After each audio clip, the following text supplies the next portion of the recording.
नमस्कार दोस्तों, अंगिरा ज्योतिष पीठ के चैनल में आपका स्वागत है।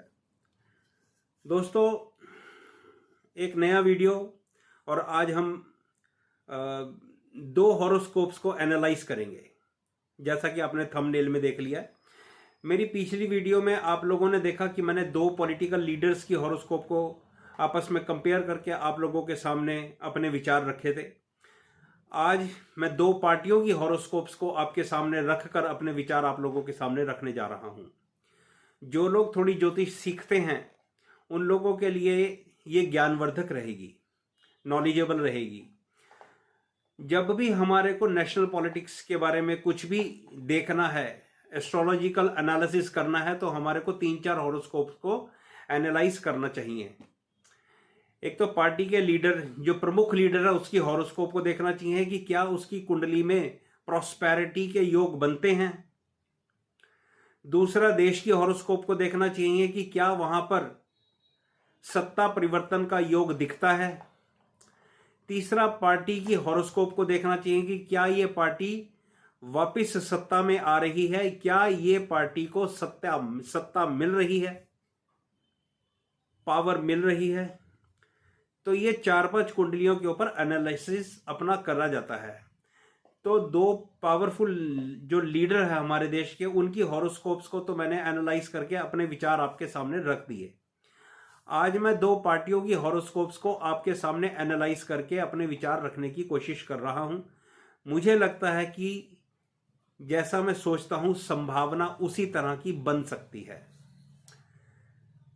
तो कांग्रेस की हॉरोस्कोप और भारतीय जनता पार्टी की हॉरोस्कोप को आज हम एनालाइज कर रहे हैं।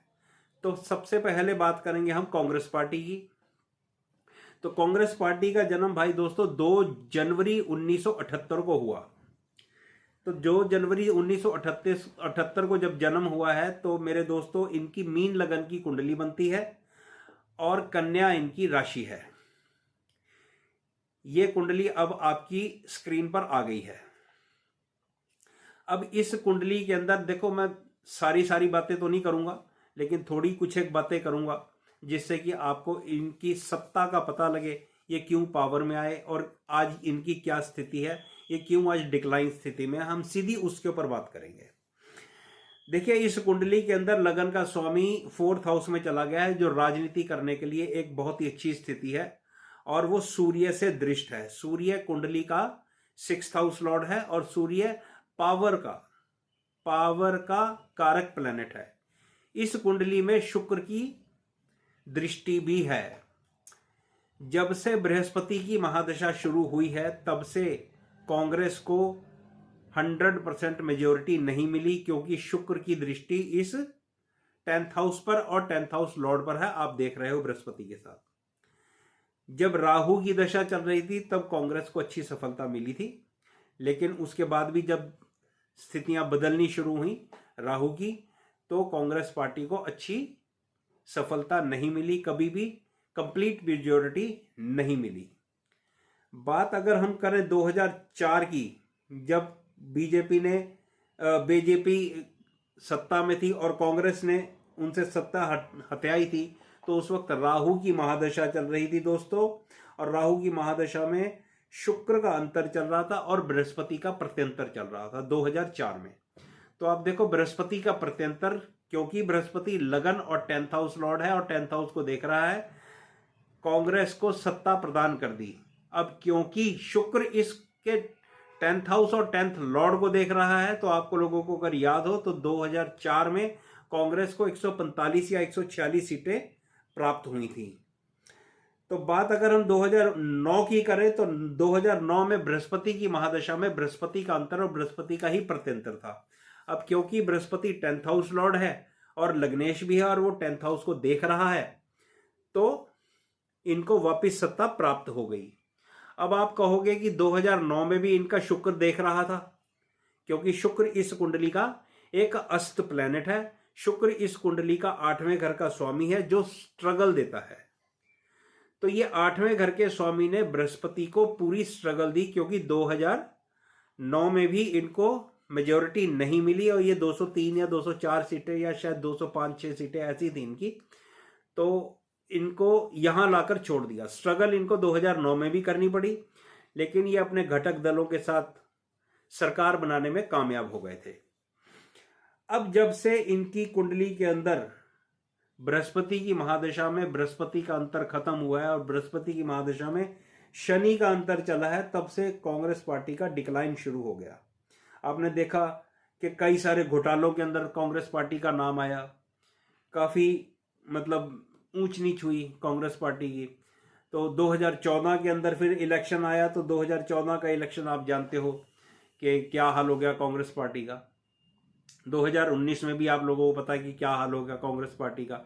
ये सब 8th house Lord Brihaspati Venus शुक्र की कृपा दृष्टि है, क्योंकि शुक्र ने इनके 10th हाउस और 10th लॉर्ड को ग्रिप में ले रखा है।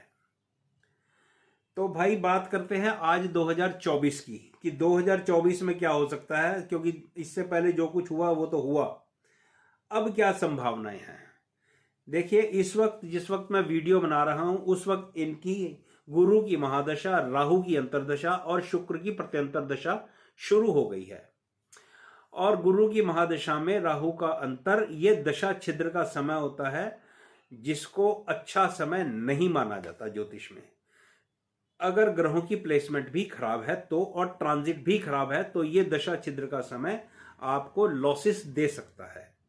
अब इसको हम एनालाइज करते हैं कि इस कुंडली के अंदर अब क्या स्थितियां बनती हैं।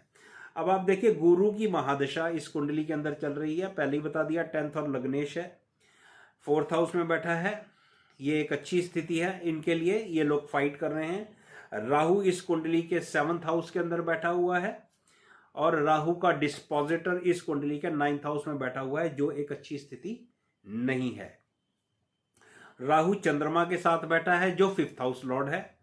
5वां घर और 9वां घर सत्तारूढ़ पार्टी के लिए ठीक नहीं होता, अगर वो सत्ता के अंदर है और वो इलेक्शन के अंदर लड़ रही है तो। अब कुंडली में आगे देखते हैं, प्रत्यंतर दशानाथ को देखते हैं। तो प्रत्यंतर दशानाथ मेरे दोस्तों शुक्र है। अब ये शुक्र मैंने आपको बताया कि इस कुंडली का एक अस्त प्लैनेट है, और ये आपको प्रॉस्पेरिटी नहीं दे सकता।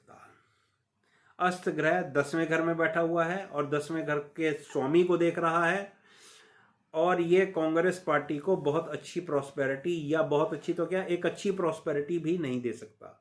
आप लोग देख रहे हो कि 2024 में कांग्रेस शायद 300 सवा 300 सीटों पर अपने कैंडिडेट्स खड़ा कर रही है, जो पहले से बहुत कम स्थिति है।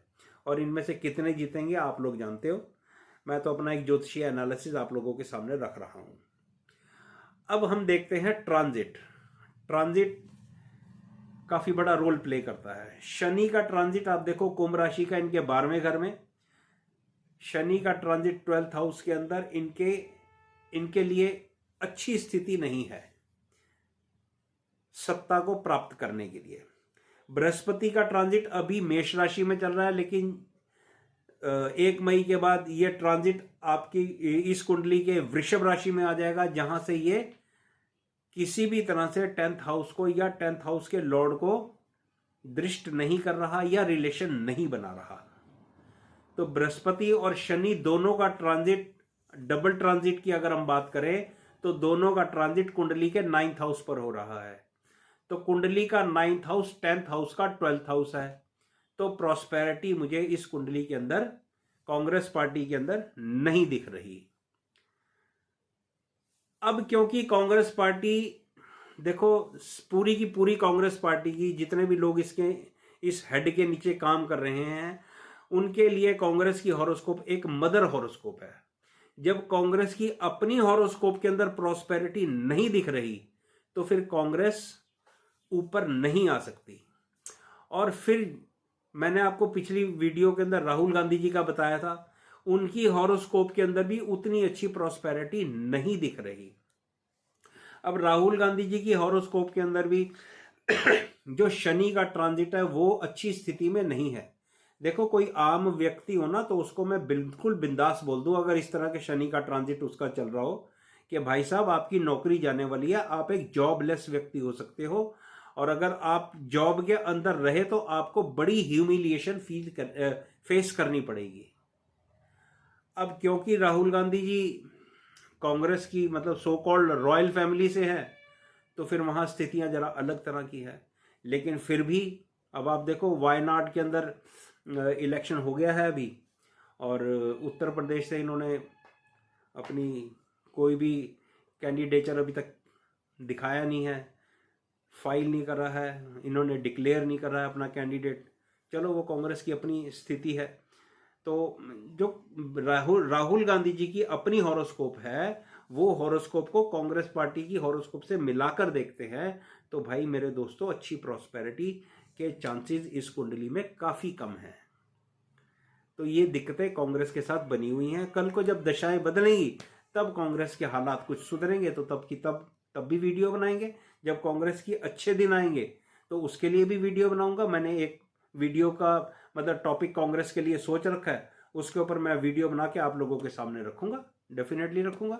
जब कांग्रेस जीतती है, आप लोगों को अगर याद हो कर्नाटका के इलेक्शन में, तब मेरी वीडियो सोशल मीडिया पर अवेलेबल है, आप जाकर देख सकते हो। मैंने उसके अंदर बिल्कुल साफ साफ कहा है यहाँ पर कुमार स्वामी उच्च पद प्रतिष्ठित व्यक्ति हो सकते हैं, तो आप देख लो, आपके सामने ही है। आज वो डिप्टी चीफ मिनिस्टर है।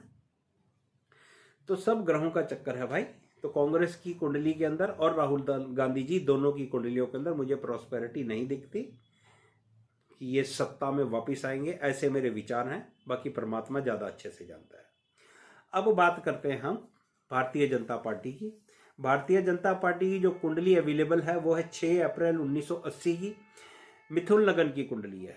इस कुंडली के अंदर भाई देखो बहुत बढ़िया सीन बना हुआ है। सबसे पहले तो सत्ता का कारक प्लैनेट सूर्य, वो 10th हाउस में दिग्बली होकर बैठा है। कुंडली आपके सामने है, दिग्बली होकर बैठा है और इसके ऊपर 6th और 11th हाउस लॉर्ड मंगल की दृष्टि है, 8वीं दृष्टि। ये 10th हाउस के लिए बड़ी अच्छी स्थिति है और सौभाग्यशाली है भारतीय जनता पार्टी की। इनको 2 दशाएं साथ साथ लगातार मिल गई हैं, मंगल की, सूर्य की महादशा और चंद्रमा की महादशा, जो इनके 10th हाउस से कनेक्ट हो रही है। तो ये पिछले 10 साल से भारतीय जनता पार्टी सेंटर में अपना काम कर रही है। इस कुंडली के अंदर कुछ और योग भी बने हुए हैं, धार्मिक योग बने हुए हैं और कई सारी चीज़ें बनी हुई हैं, उन पे चर्चा नहीं करेंगे। फिर कभी वीडियो बनाऊंगा तो बीजेपी की हॉरोस्कोप पे कंप्लीट चर्चा आप लोगों के सामने रखूंगा। तो इस कुंडली पर आज की डेट में तो हम 2024 के इलेक्शन के कॉन्टेक्स्ट में ये कुंडली को देख रहे हैं। तो उस हिसाब से देखें तो सीधा मैं इस कुंडली के दशाओं पर आता हूँ ताकि वीडियो ज़्यादा लंबा ना हो जाए। तो दशाओं पर आते हैं तो मेरे भाई ये 2012 में इनको सूर्य की दशा मिली। सूर्य इनके 10th हाउस में है जैसा मैंने आपको बताया। तो 2014 में इनको सत्ता प्राप्त होगी। उसके बाद 2019 के अंदर चंद्रमा की दशा थी और मंगल का अंतर था, वो भी बड़ा अच्छा कनेक्ट कर रहा है, आप लोग देख रहे हो। चंद्रमा D9 के 10th हाउस में आ गया और D10 के अंदर 10th हाउस लॉर्ड के साथ चला गया। ये एक बड़ी अच्छी स्थिति है। अब 2024 की अगर हम बात करते हैं तो 2024 के अंदर भारतीय जनता पार्टी की एक बहुत बढ़िया दशा चल रही है। चंद्रमा की महादशा में बुध का अंतर और भाई साहब शुक्र का प्रत्यंतर चल रहा है।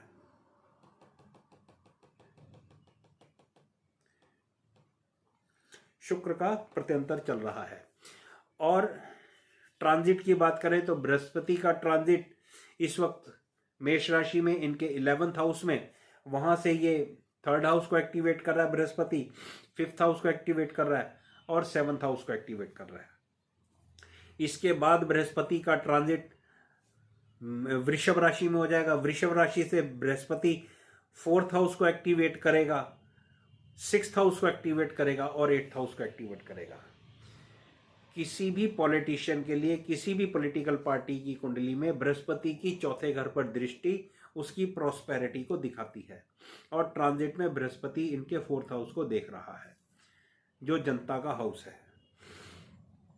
कुंडली के अंदर आगे बात करें तो शनि का ट्रांजिट इनका कुंभ राशि में 9th हाउस में मरकरी के ऊपर। तो ये भी लगभग यहाँ से शनि 11th हाउस को देख रहा है, 11th हाउस को एक्टिवेट कर रहा है, 3rd हाउस को एक्टिवेट कर रहा है और चंद्रमा को एक्टिवेट कर रहा है जो 6th हाउस में है। अब दशाओं को हम प्रॉपर एनालाइज करते हैं। अब देखते हैं चंद्रमा की महादशा। चंद्रमा मैंने आपको बताया D9 D10 चार्ट के अंदर 10th हाउस से कनेक्टेड है। मरकरी कुंडली का लग्नेश है, जो एक अच्छी स्थिति है। लग्नेश होकर ये कुंडली के 9th हाउस में आ गया है। राहु केतु एक्सेस के अंदर है। पराशर होरा शास्त्र बिल्कुल क्लियर कहता है कि राहु केतु अगर केंद्र त्रिकोण के मालिकों के साथ केंद्र त्रिकोण में बैठ जाते हैं तो ये एक राजयोग है। कुंडली को जो प्रत्यंतर दशा मिली है वो मिली है इस वक्त शुक्र की। तो ये शुक्र इस कुंडली के 12वें घर में है। तो अब आप लोगों में से कुछ लोग सोचेंगे कि 12वां घर तो हाउस ऑफ लॉस होता है, यहाँ पर नुकसान होना चाहिए भारतीय जनता पार्टी को। आप लोगों को बता देना चाहता हूं, मिथुन लगन के लिए शुक्र राजयोग कारक होता है और शुक्र को 12वें घर में पराशर ऋषि ने राजयोग की संज्ञा दी है। तो यहाँ शुक्र 12वें घर में बैठा हुआ है। बृहस्पति का ट्रांजिट 12वें घर में शुक्र के ऊपर हो रहा है। ये भारतीय जनता पार्टी के लिए एक पॉजिटिव स्थिति है, जो भारतीय जनता पार्टी की बीजेपी की प्रॉस्पेरिटी को दिखा रही है। तो एक बड़ी अच्छी संभावना दिखती है नरेंद्र मोदी साहब की कुंडली से और बीजेपी की कुंडली, इन दोनों को मिलाकर देखते हैं तो ऐसी एक अच्छी संभावना दिखती है कि बीजेपी को तीसरी बार 2024 में पावर मिल सकती है। और ये शुक्र की अगर हम बात करें प्रत्यंतर दशानाथ की, तो भाई D9 चार्ट में 11th हाउस में उच्च राशि का हो गया। D9 चार्ट में 10th हाउस लॉर्ड होके ये फिर उच्च राशि का हो गया।